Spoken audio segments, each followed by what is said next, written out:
नमस्कार प्यारे दर्शकों, मैं आपका ज्योतिष मित्र आदित्य द्विवेदी। अगर आप अपनी कुंडली का परामर्श चाहते हैं, अपने प्रश्नों के उत्तर चाहते हैं, समस्याओं का समाधान चाहते हैं, खराब ग्रह दशाओं के उपाय जानना चाहते हैं, कुंडली मिलान करवाना चाहते हैं या किसी शुभ मुहूर्त के बारे में जानकारी लेना चाहते हैं, तो आप हमारे नंबर पर हमें कॉल कर सकते हैं या व्हाट्सएप मैसेज कर सकते हैं।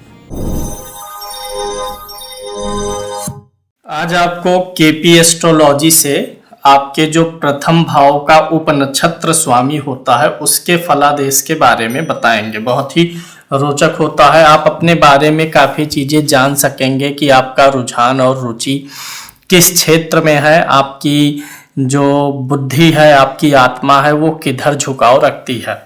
तो सबसे पहले तो मैं आपको, क्योंकि सबके पास जो है सॉफ्टवेयर तो होता नहीं, ज़्यादातर लोग मोबाइल में ही देखते हैं, तो सबसे पहले मैं बताऊंगा कि आप कैसे जान सकते हैं कि आपकी कुंडली में पहले भाव का, प्रथम भाव का उपनक्षत्र स्वामी कौन सा है। आपके पास मोबाइल में ऐप होगा कुंडली का, ये एस्ट्रोसैस का ऐप है, ज़्यादातर लोग यही इस्तेमाल करते हैं, तो मैं इसी में बता देता हूँ।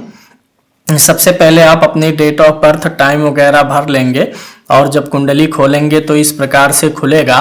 फिर ऊपर यहाँ पर जो 3 डॉट्स हैं इस पे क्लिक करके यहाँ पे नीचे केपी लिखा मिलेगा, इस पे क्लिक कर लीजिए। अब केपी कुंडली खुल गई, तो आप इसे ऐसे स्क्रॉल करते हुए जाइए और पहुँच जाइएगा यहाँ पर, ऊपर लिखा आएगा भाव संधि करके। जब आप यहाँ पहुँचेंगे तो इधर लिखा हुआ है भाव, इधर भाव लिखा हुआ है गिनती में 1 2 3 4 12 भाव तक। अब इसमें आपको करना क्या है, हम पहले भाव के उपनक्षत्र के स्वामी को लेंगे तो भाव संख्या 1, इसी लाइन में जब आगे आप बढ़ेंगे तो ऊपर यही लिखा होगा सा माने सब लॉर्ड। तो भाव 1 माने लगन होता है, भाव 1 लग्न को पहला भाव बोलते हैं, इसलिए 1 नंबर गिनती है। यहाँ तो पहले लिखा गया है राशि स्वामी, फिर नक्षत्र स्वामी, फिर उसके बाद उपनक्षत्र स्वामी। ये जो सा लिखा हुआ है इसी के नीचे कौन सा ग्रह लिखा हुआ है, यही आपके पहले भाव का उपनक्षत्र स्वामी होता है। इसी ग्रह का फलादेश होने वाला है कि जो भी यह ग्रह आपकी कुंडली में है और सभी भावों में जाएगा तो क्या फल देगा। यानी कि आपको यह देखना है, इस ग्रह को पकड़ना है। जैसे इस जो उदाहरण हमने लिया है इसमें गुरु है, अब यह गुरु जो है कुंडली में किस भाव में बैठा होगा उसी हिसाब से फल आएगा। आप अपनी कुंडली में देखिएगा कि यहाँ पर कौन सा ग्रह आ रहा है, वह किस भाव में बैठा है, और 12 भावों में मैं फलादेश बता रहा हूँ। जिस भाव में आपका बैठा होगा वहां पर फलादेश आपके ऊपर लागू हो जाएगा। तो अब चलिए शुरू करते हैं। अगर लगन का उपनक्षत्र स्वामी लगन में ही बैठा हो, यानी जो ऊपर नक्षत्र स्वामी आया, जैसे जो अभी उदाहरण हमने लिया था उसमें उपनक्षत्र स्वामी कौन था, गुरु, ऐसे आपकी कुंडली में कोई दूसरा ग्रह हो सकता है और कहीं ना कहीं 12 भावों में बैठा होगा। तो उस उदाहरण से गुरु था उपनक्षत्र स्वामी और पहले भाव में बैठा है, तो क्या फल देगा। पहला भाव व्यक्ति स्वयं होता है, व्यक्ति लगन है यानी व्यक्ति स्वयं है। तो अगर पहले भाव का उपनक्षत्र स्वामी लगन में ही बैठा होगा तो व्यक्ति स्वकेंद्रित होगा, व्यक्ति अपने ऊपर ज्यादा ध्यान देगा।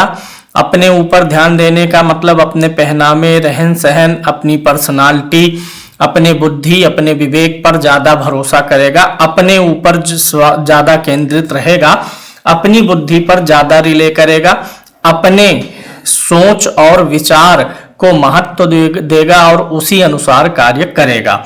ये जो पहला घर होता है ये जातक का स्वयं का होता है। जातक अपने आप को प्रसन्न रखने के लिए, खुश रखने के लिए दबाव में नहीं आएगा।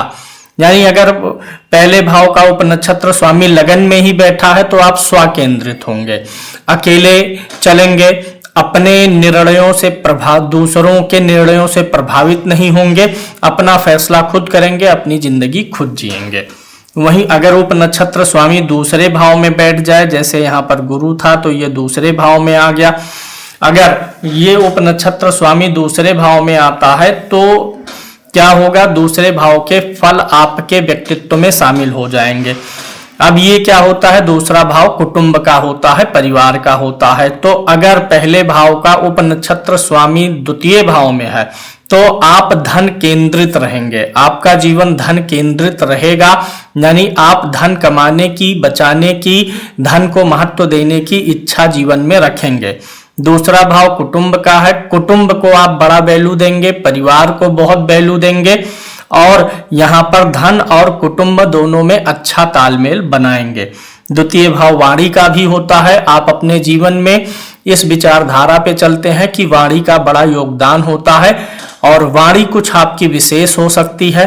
अगर पहले भाव के उप नक्षत्र स्वामी द्वितीय में जाते हैं तो द्वितीय भाव खाने पीने का भी है, तो व्यक्ति खाने पीने का भी शौकीन हो जाता है। द्वितीय भाव में व्यक्ति अपनी आंखों के माध्यम से बहुत सारे काम करता है, यानी आंखों का जो गेस्चर है उनका कुछ विशेष हो जाता है। मुख्य रूप से कहें तो 3 फलादेश आप जरूर ले सकते हैं कि व्यक्ति धन केंद्रित होगा, कुटुंब और परिवार केंद्रित होगा और खाने पीने में चीजों को थोड़ा सा केंद्रित करता है, उसे बढ़िया भोजन वगैरह की जरूरत होती है। वहीं अगर पहले भाव का उपनक्षत्र स्वामी तीसरे भाव में आया हो, जो भी ग्रह आपकी कुंडली से आया हो, उदाहरण कुंडली में गुरु था तो हमने गुरु को ले लिया है। अगर तृतीय भाव में जाता है तो तृतीय भाव से क्या देखते हैं, छोटे भाई बहनों को, तो ऐसे व्यक्ति छोटे भाई बहनों पर केंद्रित होता है।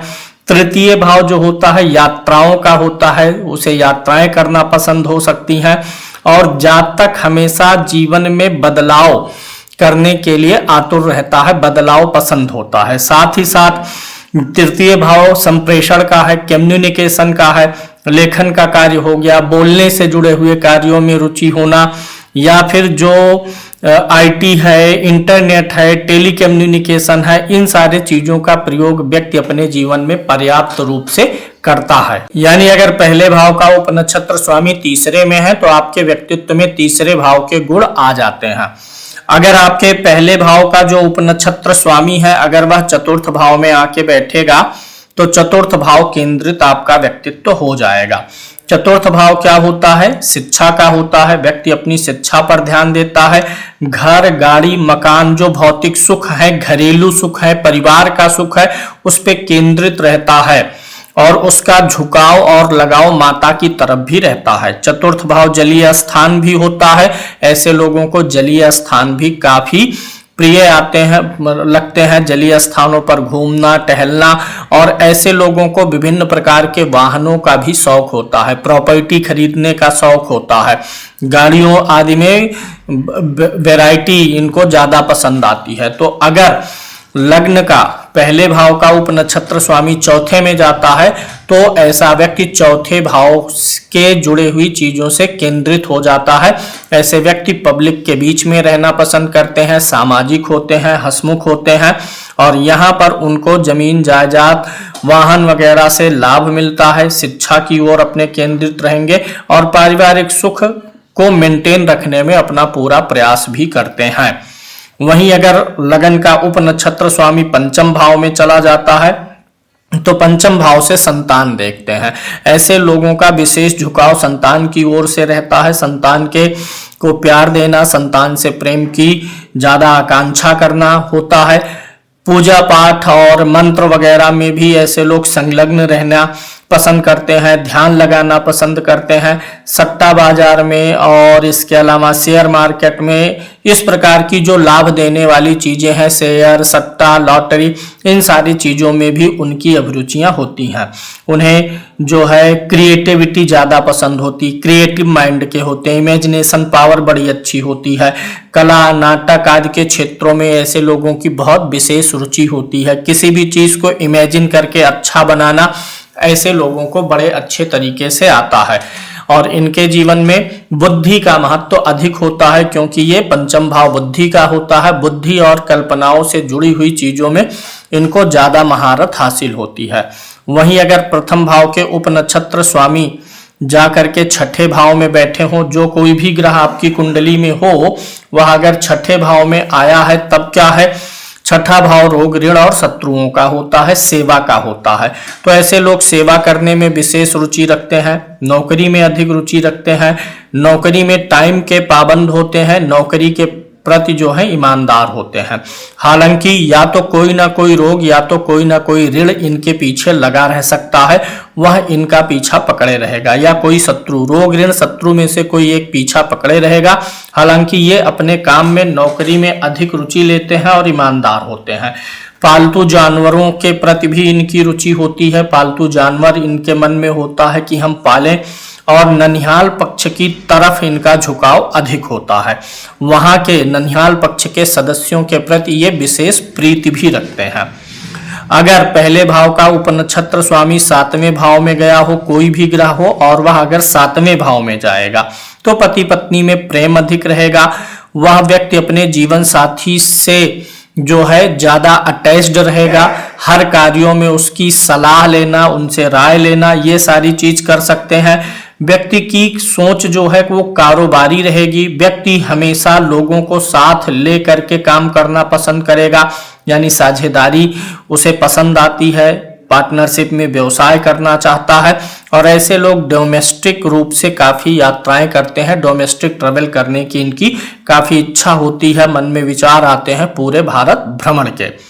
अगर पहले भाव का उपनक्षत्र स्वामी अष्टम भाव में जाकर के बैठा हुआ हो तो अष्टम भाव यहाँ पर 6, 8, 12 बुरा ही होता है। तो अष्टम भाव में अगर गया हुआ है तो यहाँ पर जातक, चूंकि पहला भाव आप खुद हैं, उसका उपनक्षत्र स्वामी अष्टम में आ रहा, अष्टम भाव गुप्त भाव है, तो ऐसे जातक के जीवन में कई सारी गुप्त बातें होती हैं। जातक अपनी बातों को छिपा के रखता है। बातों के अलावा और भी बहुत सारी चीजें उनके जीवन में छिपी हुई होती हैं, हिडन चीजें होती हैं। ऐसे लोगों का विचार आप स्पष्ट रूप से नहीं जान पाएंगे। लोग अपने विचारों को अस्पष्ट नहीं होने देते, या वो अस्पष्ट करते नहीं, अगला समझ नहीं पाता है, उलझी हुई प्रवृत्ति के होते हैं, और थोड़ा सा काम काज करने में ऐसे लोगों की रुचि नहीं रहती है। ऐसे लोग अपने मन की बातों को एक्सप्रेस भी नहीं करते हैं। ऐसे लोग ज्यादातर सूने स्थानों पर अकेले में रहना पड़े तो ज्यादा देर तक बैठे रहेंगे। अकेलापन भी इनको प्रिय होता है। अगर पहले भाव का उपनक्षत्र स्वामी नवम भाव में जाएगा तो अच्छा फल करेगा। नवम भाव पिता का भाव होता है, इसलिए अगर पहले भाव का उपनक्षत्र स्वामी नवम भाव में जा रहा है तो व्यक्ति चौथे में जाएगा तो माता की तरफ अधिक झुकाव, और नवम में जाएगा तो पिता की तरफ अत्यधिक झुकाव हो सकता है। जातक जो है धर्म कर्म, क्योंकि नवम भाव धर्म कर्म का भी है, पिता के साथ साथ धर्म और कर्म में भी ऐसे जातकों की अभिरुचि अधिक होती है। इसके अलावा यहाँ पर वह व्यक्ति सम्मान से जीना पसंद करना चाहता है, अभिमानी होता है, और हर चीज को कारोबार के नतीजे से, लाभ हानि के नतीजे से तौलना जानता है। राजनीति में भी ऐसे व्यक्ति की रुचि होती है, और धार्मिक तो खूब होते हैं, पूजा पाठ धर्म कर्म में रुचि लेते हैं, और पिता और गुरु के प्रति विशेष सम्मान रखने वाले होते हैं। पहले भाव का उपनक्षत्र स्वामी अगर दसम भाव में बैठा हो तो दसम भाव कर्म का है। तो जब भी पहले भाव का उपनक्षत्र स्वामी जिस भाव में जाता है, व्यक्ति जीवन में उसी को केंद्रित हो जाता है, उसी से केंद्रित हो जाता है। तो दसम भाव में जाता है तो व्यक्ति जो है पिता के सम्मान को ज्यादा तवज्जो देता है, पिता का सम्मान समाज में फैले, इस बात को केंद्रित करता है। कर्म भाव है ये, इसलिए ऐसे व्यक्ति कर्मशील होते हैं, कर्म प्रिय होते हैं, और जातक जहां काम करते हैं वहां पर अधिकार प्रिय होते हैं, यानी जो भी काम करेंगे वहां पर अधिकार पाना चाहेंगे, अधिकार लेकर के अपने हाथ में अथॉरिटी लेकर के काम करते हैं। सम्मान से जिएंगे, अभिमानी होंगे, हर चीज को कारोबारी नतीजे से देखेंगे, और यहाँ पर राजनीतिक रूप से भी व्यक्ति को लाभ होने की उम्मीद रहती है। दसम भाव हमारा क्या होता है? कर्म भाव होता है। लगन का उपनक्षत्र स्वामी यहाँ आया है तो व्यक्ति के जीवन में सबसे महत्वपूर्ण उसका कामकाज हो जाता है, उसका कर्म हो जाता है। व्यक्ति अपने कर्मों पर ज्यादा ध्यान फोकस करने वाला हो जाता है कि कर्म अच्छे रहें, बुरे ना होने पाए। वहीं अगर प्रथम भाव का उपनक्षत्र स्वामी एकादश भाव में जाएगा, 11वें भाव में जाएगा, तो 11वां भाव सबको पता है। एकादश भाव क्या होता है? लाभ का होता है, और बड़े भाइयों का होता है, मित्रों का होता है। तो व्यक्ति जो है बड़े भाइयों पर केंद्रित रहेगा, लाभ ओरिएंटेड रहेगा, हर चीज में लाभ लेना ही उसे पसंद आएगा। कई सारे मित्र होंगे और जिनमें अधिक मुनाफा मिलता हो, अधिक मुनाफे वाला सौदा करना ही इनको ज्यादा प्रिय लगता है, ज्यादा इनको पसंद आएगा। यानी लाभ केंद्रित हो जाते हैं, मित्र और भाइयों से भी इनको काफी लाभ मिल जाता है और शीघ्र सफलता पाने की इनकी योजना होती है और सफल भी होते हैं। खुश रहने की प्रवृत्ति होती है, मित्रों का साथ सहयोग अच्छा मिलेगा। वहीं अगर पहले भाव का उपनक्षत्र स्वामी 12वें भाव में चला जाएगा, तब यहाँ पर द्वादश भाव एक्टिव होगा। द्वादश भाव किसका होता है? भोग का भाव है और खर्चे का भी भाव है। तो यहाँ पर जाने पर अगर लगन का उपनक्षत्र स्वामी 12वें में जाए तो जातक भोगी होते हैं लेकिन आलसी भी होते हैं। रात को देर से सोना पसंद करेंगे, सोना इनको रात को देर से सोएंगे, सुबह देर से उठना इनको पसंद होता है। अकेले में ये लोग समय बिताने में माहिर होते हैं, अकेलापन भी इन्हें पसंद होता है। घूमना फिरना पसंद करते हैं, विदेश जाने की इच्छा इनके मन में खूब ज्यादा बनी होती है और ये कभी कभी इनके मन में अत्यधिक भोग विलास की लालसा होगी, कभी कभी ये जो है बैरागियों जैसा जीवन जिएंगे। इन्वेस्टमेंट ये ज्यादा करना पसंद करते हैं बैंक बैलेंस के बजाय। तो इस प्रकार से आपके लगन का उपनक्षत्र स्वामी कहाँ गया है, किस भाव में, उस भाव से जुड़ी जो चीजें होती हैं विचारणीय, आपका दिल, आपकी आत्मा, आपका बुद्धि ज्यादातर उसी चीजों में लगा रहता है। जैसे अगर दशम में आया है तो आप अपने कर्म पे, अपने काम पे फोकस करेंगे। चौथे पे है तो परिवार पे फोकस करेंगे। द्वितीय में है तो खाने पीने पे, वाणी पे या धन पे फोकस करेंगे। इस प्रकार से आप अपने उपनक्षत्र स्वामी का फलादेश जान सकते हैं।